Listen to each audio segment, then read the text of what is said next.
Among the shapes offered by processing for drawing pictures is the arc. An arc is really nothing more than a section of a circle or an ellipse. Now, you've seen arcs all the time. They're the way we draw pie charts. When you look at a chart like this with your processing eyes turned on, you see it this way. It's a collection of 6 separate shapes. But if we draw all of these shapes with a common origin, hey, it looks like a pie chart. So let's look at how to draw one of these things.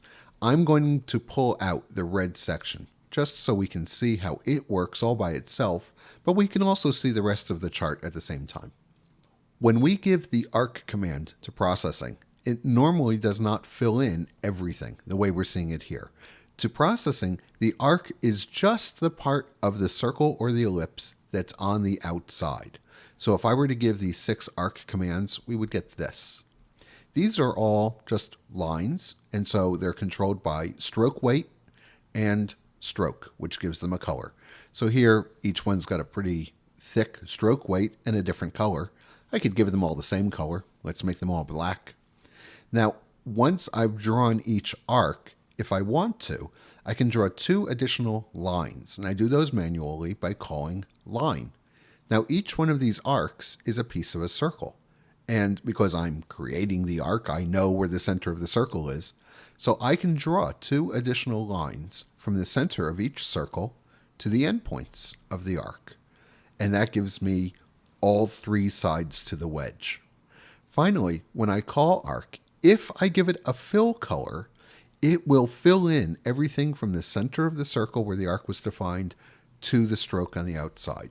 So let's fill these in, and we get our pie chart.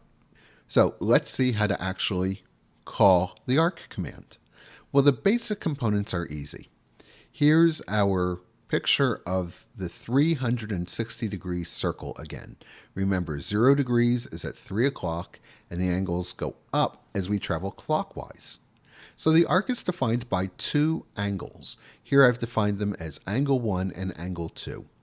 You give the arc command angle 1 and angle 2, and the center of the circle and the size of the circle, and it draws the arc, which I've labeled here in purple with a thick line.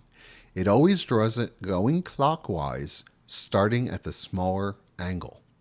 So anytime you want to sort of picture in your mind where the arc is going to get drawn, remember we start at the first angle and we go clockwise to the second one. So, okay, let's actually see the command. What I'll do is I'll go back to our pie chart, I'll pull out just the red piece, and we'll think about how to draw this. Well, the first question is, what are the angles made by the 2 sides of this section of the pie chart? Well, let's bring up our little chart that shows us where the angles are. And I measured this using an image editing program, and I found that this angle was about 36 degrees. And the angle for the other side was at about 140 degrees. So great, those are the numbers I'm going to use. So let's get rid of the angle things and put this up where we can see it, and take a look at the arc command. It's just the word arc with a couple of parens and a semicolon. Now, the first thing that arc needs is the circle that the arc is going to be built on. And if you've seen the discussion on ellipses and circles, you know we give it a center, x and y, a width, and a height. And that's exactly what arc takes in exactly that order. And if the width and the height are different, you get an ellipse rather than a circle. So we first tell arc the ellipse or circle that this is going to be a piece of, and now we give it the 2 angles. First angle 1, and then angle 2. So let's imagine that this particular arc that I'm drawing here in red is made from a circle that's located with 50-50 at its center, and it has a width and a height of 10. I'm just making those numbers up because I want something for x, y, width, and height. Now we need to give it the 2 angles. You say, okay, well, we just measured them. It's 36 degrees and 140 degrees. But those numbers will not create this picture. The problem is that processing doesn't use degrees. People do, but processing uses radians. And there's a video on degrees and radians that tells you what these two systems are and how to go back and forth between them. The bottom line, though, is that converting degrees to radians is really easy. All we have to do is take our two angles, right here listed in degrees, and hand them to radians first. So if we do that, that converts the angle in degrees to an angle in radians, and processing will draw exactly the thing that I've drawn up top. So let's actually see this in action. Here's a little program that I wrote that lets me draw a couple of angles and the arc between them. Right now I'm drawing just one angle, and you can see I'm drawing the value of the angle in both degrees and radians. As always, the angle is measured from 3 o'clock, and we measure clockwise. So as I move this pointer around, I control the size of the angle. So now let's draw the second angle I'm going to hand to arc. I'm just drawing it in a darker brown, and I can move it around as well. When I call arc, I am always going to hand it the light brown angle first and the dark brown angle second. I've got to hand the two angles to arc in some order, and so the order always is the light brown to the dark brown. So let's go ahead and turn on the arc, and there we are. There's the arc between them. And at the bottom, I'm printing out the size of the arc just by subtracting the first angle from the second. So I can move the arc around just by changing the ends. You'll remember that I said that the second angle always has to be clockwise of the first angle. Let me show you what happens if that's not true. We'll make the second angle increasingly less clockwise until now it's not clockwise at all. And we get nothing. Arc won't draw an angle going backwards. It just won't do it. It won't go counterclockwise. It says I start with the first angle you give me, and I keep drawing to the second angle. And if the value of the second angle is smaller than the first, you don't get anything at all. So right now the second angle is about 192, 193 degrees, and that's smaller than the 234 degrees of the other angle, which is the one that I'm naming first. So if I move this so it's clockwise, the arc comes back. So anytime you draw an arc, or you try to draw an arc, and nothing at all gets drawn, a really good thing to check is to make sure that your first angle is smaller than your second angle. One place where this can be an issue is if you want to draw an arc that goes, well, let's draw this range. So I'm going from about, I don't know, about 3:30, maybe 4 o'clock down here, up to maybe 2 o'clock. Well, suppose that I want to draw the other part of this arc, the part that I'm not drawing now, the part that starts at about 2:30 and extends to about 3 or 4:30. Well, I can't just switch the two angles. Watch what happens if I do. If I make this guy up here and I bring this guy down there, I get nothing at all. And that's because the second angle is smaller than the first. Remember, we always measure starting at 0. So how can we draw this little segment that goes from the upper angle to the lower one? Well, there are two ways to do it. The easy way is to draw it in two pieces.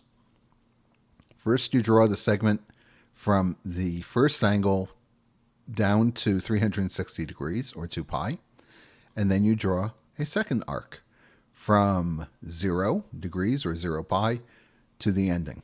And you draw these two things, you draw them side by side, you get one complete arc, and it looks fine. There's another way to do it if you're willing to be tricky, and that's to add 360 degrees, or 2 pi, to the second angle. Now this is a little weird, so I'll just cover it quickly, and if it doesn't make sense to you, don't worry about it. This is sort of an advanced technique, but it's good to know, and you might see other people doing it. Notice that the second angle is now 30 degrees. Tell you what, let's make the upper angle a nice round number, 322. So I'm telling arc right now to draw an arc from 322 to 30. And it says, well, I can't do that. 30 is smaller than 322. You get nothing. But if I add 360 degrees, or 2 pi, to the second angle, Bam. 360 plus 30 is 390. And instead of 0.17 pi, we have 2.17 pi. And now the second angle is bigger than the first. And it's because I added 2 pi, or 360 degrees, to it. Now, you'll see people doing this. They add 2 pi or 360, or they subtract 2 pi or 360 to make the angles work out right. If this makes sense to you and it kind of gels in your head and you're comfortable with it, that's great. By all means, go ahead and use it. If this doesn't quite make sense to you, feel free to watch the video again. If it never quite gels for you, that's fine. Don't worry about it. You can always achieve the same result just by drawing the arc with 2 pieces. So let's look at the options that we have for drawing the arc. I'll turn off the angle display. So now we're just looking at the arc. And you can see that the arc has 2 drawing qualities right now. I'm filling with a light blue, and I'm drawing the arc itself with a thin black line. Well, I can turn off either of those options. Suppose I turn off the fill. Now we have just the arc. I'll turn the fill back on, but I will turn off the stroke, and now we have just the fill with no stroke. So let me turn on the little angular controls again, and you can see I'm able to adjust the arc even though there's no line around the outside. So let's look at our other options. I'll put the line around the outside back, and by changing the stroke weight before I call arc, I can create a very thick line there indeed.